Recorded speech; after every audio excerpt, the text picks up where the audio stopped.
Hello mga kamanay, ito na naman ang inyong Manaysal Vlog. Ayan, marami na pong bunga ang aking kalabasa. Ayan, dahil ako po'y matagal sa Laguna, halos 1 month pagdating ko. Ayan, pati mga damo, yumabong na din. At saka yung mga tanglad ko, oh, yumabong na talaga siya mga kamanay. Ayan, kaya ang naisipan kong iluto sa umagang ito mga kamanay, araw ng Sabado, ay tinolang manok na native. Yan, ganito tayo pag nandito tayo sa probinsya ng Bicol mga kamanay.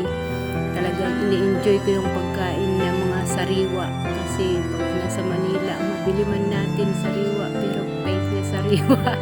Ayan, mga kamanay, may lemongrass ako. Kaya yan, kumuha na rin ako mga kamanay ng papaya. Para yan na ang ilahok natin sa ating tinola mga kamanay. Ayan, talagang dahil sa aking height na 5'2", talagang napagod kaya ako dyan, nakapag-exercise kaya ako dyan mga kamanay. Isa pa lang to ko ng ayan, nakakuha din ako mga kamanay. At yan, kinatay ko na rin yung manok.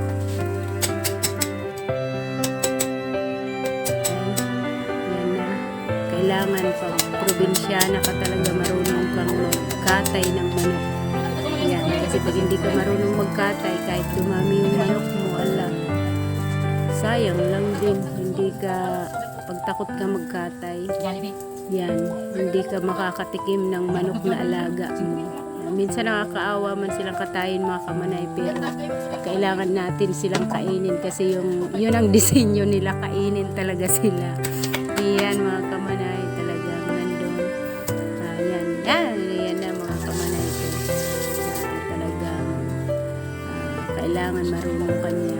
Bata pa ako mga kamanay, talagang natuto ako sa tatay ko na magkatay ng manok. Dati takot din ako mga kamanay, pero talagang pag probinsyana ka talaga, yan, kailangan marunong kang magkatay ng manok. Ayan, sinap-chap-chap-chap ko na nga yan mga kamanay. Kailangan unahin yung pakpak, mga pakpak muna mga kamanay bago yung mga hita niya, tapos yung kanyang mga yung kanyang katawan, ganun talaga manay mag-chap-chap ng manok.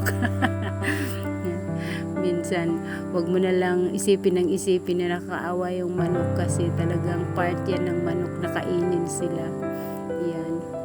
Yan mga kamanay, talagang napakasarap.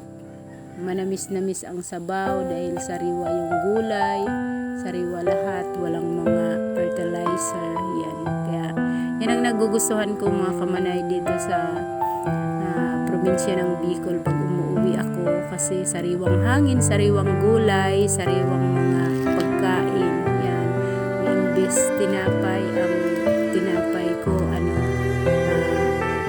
yung kamuting kahoy na nilaga, mais na nilaga, tapos kamuting nilaga, saba na nilaga.